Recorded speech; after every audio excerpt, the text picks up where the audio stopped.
اللهم صل على سيدنا ومولانا محمد افضل صلواتك بعدد معلوماتك وبارك وسلم وصل عليه۔ بسم اللہ الرحمن الرحیم۔ عزیز طلباء کرام، امید ہے انشاءاللہ العزیز آپ سب خیر و عافیت کے ساتھ ہوں گے۔ جامع السنن ترمذی جلد ثانی کے ابواب صفت القیامہ یا ابواب الرقائق کے ایک اور باب من کانت الآخرۃ ہمہ کے ساتھ اللہ جل شانہ کے فضل و کرم سے آپ حضرات کی خدمت میں حاضر ہونے کا موقع ملا۔ بحمد اللہ تعالی آج ہمارا سبق نمبر 213 ہے، تو بڑھتے ہیں اپنے سبق کی طرف۔ باب وبه قال حدثنا حناد قال حدثنا وقيع عن الربيع بن صبيح عن يزيد بن أبان وهو الرقاشي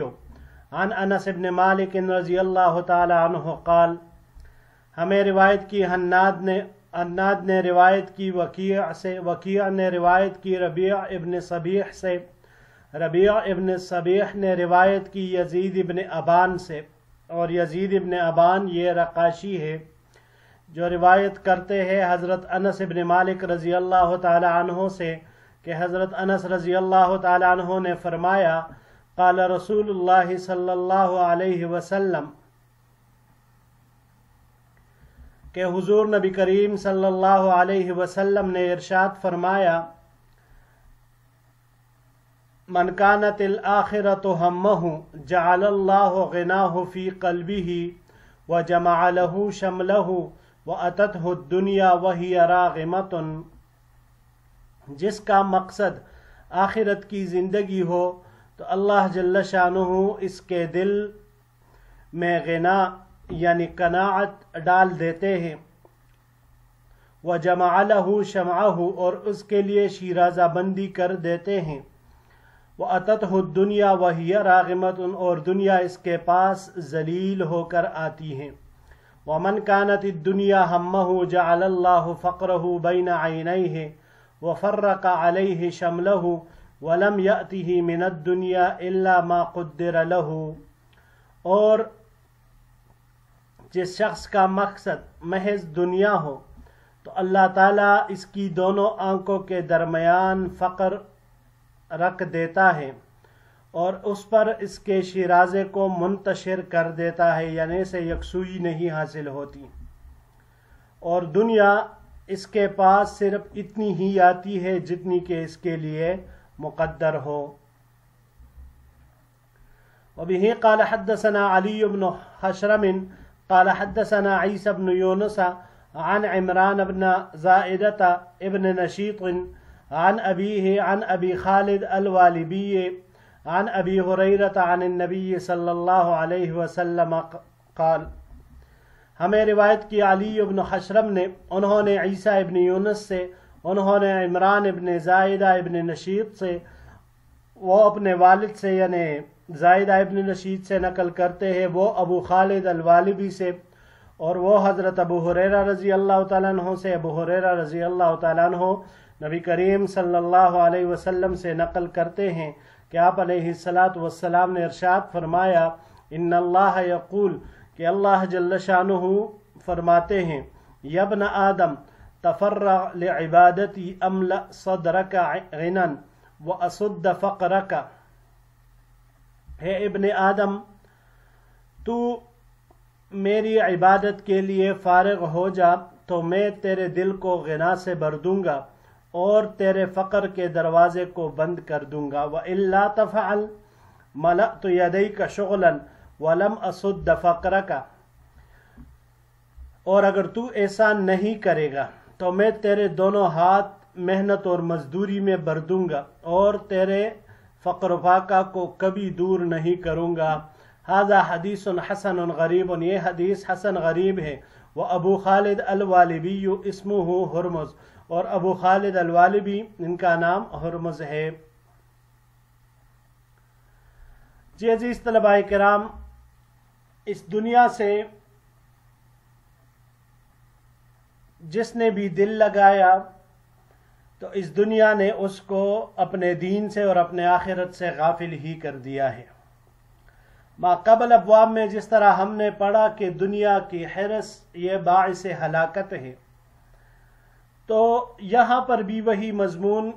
ایک اور انداز سے بیان ہوا ہے کہ دیکھیے اگر کسی کی پوری توجہ اپنے دنیا کے بنانے پر ہو تو اللہ جل شانہ اس کو محنت اور مزدوری میں لگا دیتا ہے، بس وہ ساری زندگی پھر لگتا رہتا ہے، لگا رہتا ہے، اس کا فقر و فاقہ ختم نہیں ہوتا، دور نہیں ہوتا۔ لیکن اس کی بجائے اچھا پھر دنیا بھی اس کو اتنی ہی ملتی ہے کہ جتنا اس کے مقدر میں اللہ نے لکھی ہو۔ پھر دوسری جانب اس کے برعکس اگر کسی انسان کا مقصد آخرت ہو تو پھر اللہ جل شانہ اس کے سینے کو، اس کے دل کو غنا سے بھر دیتے ہیں۔ اس کے لیے اللہ جل شانہ فقر کا دروازہ بند کر دیتے ہیں۔ فقر کا دروازہ بند کرنا مطلب یہ ہے کہ دنیا کے جمیل و مشکل ترین محنت اور مزدوری کی مشقت سے بچ جاتا ہے، ذلت اور رسوائی سے بچ جاتا ہے۔ دنیا کے طالبین وہ تو ذلت اور رسوائی ان کی مقدر بن جاتی ہے، طرح طرح کے مسائل کا شکار ہوتے ہیں، اس سے دوچار ہوتے ہیں، جبکہ آخرت کے طالبین ان تمام چیزوں سے محفوظ رہتے ہیں، اللہ ان کو محفوظ رکھتے ہیں۔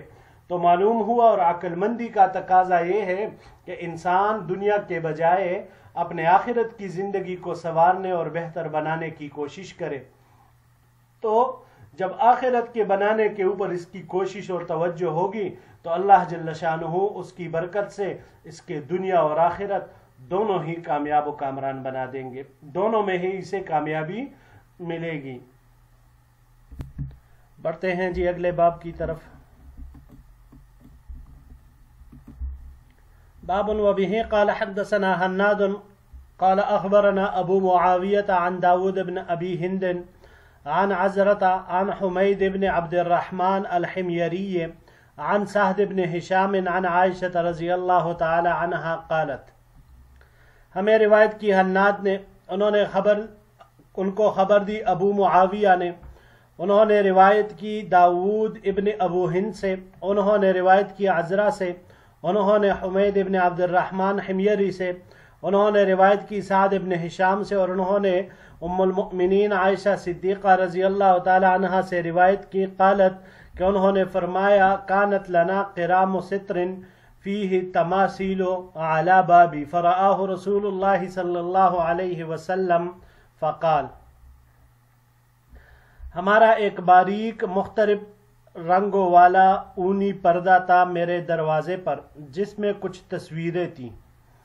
حضور نبی کریم صلی اللہ علیہ وسلم نے دیکھا تو مجھے فرمایا فقال انزعیہ فإنہ یذکرنی الدنیا، تم اس پردے کو اتار دو کیونکہ وہ مجھے دنیا یاد دلاتا ہے۔ قالت وکان لنا سمل قطیفۃ علمها حریر کنا نلبسها، ام المؤمنین عائشہ صدیقہ رضی اللہ تعالی عنہ فرماتی ہے کہ ہمارے پاس ایک جالر دار پرانی چادر تھی، اس کے نقش ریشم کے تھے، ہم اسے اوڑھتے تھے یعنی پہنتے تھے۔ قال ابو عیسیٰ ھذا حدیث حسن، امام ترمذی رحمہ اللہ فرماتے ہیں یہ حدیث حسن ہے۔ وبہ قال حدثنا عناد قال حدثنا عبدة عن هشام بن عروة عن أبيه عن عائشة رضی اللہ تعالی عنہا قالت، ہمیں روایت کی حناد نے، انہوں نے عبدہ سے، انہوں نے ہشام ابن عروہ سے، یہ اپنے والد عروہ سے روایت کرتے ہیں، وہ ام المؤمنین عائشہ صدیقہ رضی اللہ تعالی عنہا سے روایت کرتی ہے کانت وسادت رسول اللہ صلی اللہ علیہ وسلم التي يستجع عليها من عدم حشوها لیف، حضور نبی کریم صلی اللہ علیہ وسلم کا تکیہ یعنی بچونا جس پر آپ علیہ الصلاۃ والسلام لیٹتے تھے، بچونا چمڑے کا تھا جس کا براؤ یعنی جس کو اس بچونے کو جن چیزوں سے بھرا گیا تھا تو وہ کیا تھی؟ حشوها لیفن، لیفن کجور کی چال سے اس کو برا تھا۔ ھذا حدیث صحیح، یہ حدیث صحیح ہے۔ جی عزیز طلباء کرام، پہلی روایت سے یہ معلوم ہوا کہ تصاویر والے کپڑے اس کا استعمال ناجائز ہے۔ جاندار کی تصویر بنانا اور استعمال کرنا یہ حرام ہے۔ اب احادیث میں ایسا کرنے پر سخت وعید منقول ہے، تصویریں نکالنے پر، اور روایات میں آتا ہے کہ ان کو اس بات کا مکلف بنایا جائے گا کہ ان میں روح ڈال دو جن کو تم نے بنایا ہے، لیکن وہ ان کو کہاں یہ اختیار حاصل ہوگا کہ وہ کسی میں جان ڈال سکیں گے؟ تو مطلب یہی ہے کہ ان پر سخت عذاب ہوگا۔ اب بہت سی احادیث مبارکہ، صحیح احادیث، صحابہ کرام، تابعین، تبع تابعین کے احوال سے یہ ثابت ہے، اور فقہاء کرام کا بھی اس پر اتفاق ہے کہ اگر تصویر مجسموں کی شکل میں ہو، مجسم مطلب جو بالکل اس کے ہر ایک اندام اور عضو کو آپ محسوس کر سکتے ہوں، تو ایسی قسم کی چیزیں جو مجسموں کی شکل میں ہو تو اس کے حرام ہونے پر پوری امت کا اتفاق ہے، یعنی اس کا بنانا، استعمال کرنا، بیچنا، خریدنا یہ بالاتفاق ناجائز اور حرام ہے۔ دوسری طرف ایسی جگہ جہاں آدمی بیٹھتا ہے، چلتا ہے یا لیٹتا ہے، تو اب یہ تحقیر کی جگہ پہ ہیں، لیکن اکثر علماء کہتے ہیں کہ ایسی صورت میں تصویر رکھنے کو حرام نہیں کہا، لیکن اس سے مراد وہ تصویر ہے کہ جو مجسموں کی شکل میں نہ ہو۔ ایک آج کل کی یہ جو موجودہ تصویریں ہیں اس کے بارے میں حکم ذکر کریں گے انشاءاللہ، لیکن عام تصویر جو کاغذ یا کپڑے وغیرہ پر اس طرح بنی ہو کہ اس کا سایہ نہ پڑتا ہو، تو جمہور فقہا کے نزدیک تو یہ بھی ناجائز ہے، لیکن امام مالک رحمہ اللہ اس قسم کی تصویر سے ان کے بارے میں جواز اور عدم جواز دونوں طرح کے قول منقول ہے۔ اکثر موالک امام مالک رحمہ اللہ کے مسلک کے علماء کرام نے اس کو مکروہ لکھا ہے، بعض حضرات نے اس کو بھی حرام کہا ہے۔ اب آتے ہیں کیمرے کی تصویر کے بارے میں، کہ جو تصویر کیمرے سے بنائی جاتی ہے تو اس کے بارے میں عزیز طلباء کرام یاد رکھتے کہ مصر کے بعض علماء کرام نے اگرچہ اس کے جواز کا فتویٰ دیا ہے، لیکن جمہور اہل فتاوی کے نزدیک یہ تصویر بھی حرام ہے۔ ہاں صرف ضرورت کے مواقع پر، شناختی کارڈ، پاسپورٹ اور ویزے وغیرہ کے لیے، ان چیزوں کے لیے ان مقامات پر اس کی جواز کی صورت بنتی ہے، لیکن اس کے علاوہ تصویر جائز نہیں ہے۔ اب موجودہ اگر ہم دیکھ لیں تو ایک ڈیجیٹل دور ہے، ڈیجیٹل سسٹم کے تحت پوری دنیا چل رہی ہے، ٹی وی، موبائل، کمپیوٹر، لیپ ٹاپ، ویڈیوز، یہ چیزیں، تو پھر اس میں تصویر کا کیا حکم ہوگا؟ تو ڈیجیٹل سسٹم کے ذریعے جو تصویر اسکرین پر آتی ہے، چاہے ٹی وی ہو، موبائل ہو، جو بھی ہو، تو اس میں علماء عصر کا، موجودہ دور کے علماء کا اختلاف ہے۔ اگرچہ جمہور حضرات اب بھی یہی کہتے ہیں کہ یہ تصویر بھی حرام ہے، جمہور اس میں کوئی فرق نہیں کرتے، بس وہ مطلقاً اس کے اوپر حکم حرام کا ہی لگاتے ہیں۔ البتہ بعض محققین علماء ان کا کہنا یہ ہے کہ یہ تصویر کے حکم میں نہیں ہے، کیونکہ اس میں جو تصویر کی بنیادی شروط ہے، یعنی جو ثابت ہو، قرار ہونا، تو وہ نہیں پائی جا رہی، بلکہ یہ تو ایک عکس ہے جو جدید آلات کے ذریعے سے لی جاتی ہے، شعاعوں اور لہروں کو محفوظ کر دیا جاتا ہے، اس پر تصویر کے احکام ظاہری نہیں ہوتے۔ ہاں تو پھر حکم یہ ہے کہ اگر اس کا پرنٹ لے لیا جائے تو پھر وہ حرام تصویر کے حکم میں داخل ہوگا۔ اور یہ بھی یاد رکھیے گا کہ یہ حکم اختلاف کا اس صورت میں ہے کہ جب ٹی وی، ویڈیو اور کمپیوٹر جو سی ڈیز یا ڈرائیوز وغیرہ استعمال ہوتی ہیں، وہ اس میں جو محفوظ یا نظر آنے والی جو تصاویر ہو، اس میں کوئی دوسری کسی قسم کی شرعی قباحت نہ ہو۔ لیکن جیسے آج کل کے ٹک ٹاک کے دور میں یا دوسری چیزیں ٹی وی پر یہ جو آتی ہے کہ کوئی اپنی تصویر کے ساتھ کیا لگا دیتا ہے، کوئی کیا لگا دیتا ہے، تو پھر یہ چیزیں مکمل ہر اعتبار سے حرام کے زمرے میں آتی ہے، کیونکہ عام طور پر اس کا استعمال خلاف شرع امور میں ہوتا ہے، تو اسی وجہ سے اس کو اس مقصد کے لیے استعمال کرنا پھر حرام ہوگا۔ ہاں اب کوئی اس انداز سے ٹی وی پر آئے کہ جو بالکل غیر شرعی امور سے اجتناب ہو، کسی واعظ و نصیحت کے لیے آئے، کوئی تدریسی مقصد کے لیے آئے اپنے یوٹیوب چینلز پر دوسرے چیزوں کے اوپر، تو وہ ویڈیوز کی شکل میں اس کی پھر جواز بنتی ہے، لیکن اس میں بھی یہ یاد رکھیے گا کہ مردوں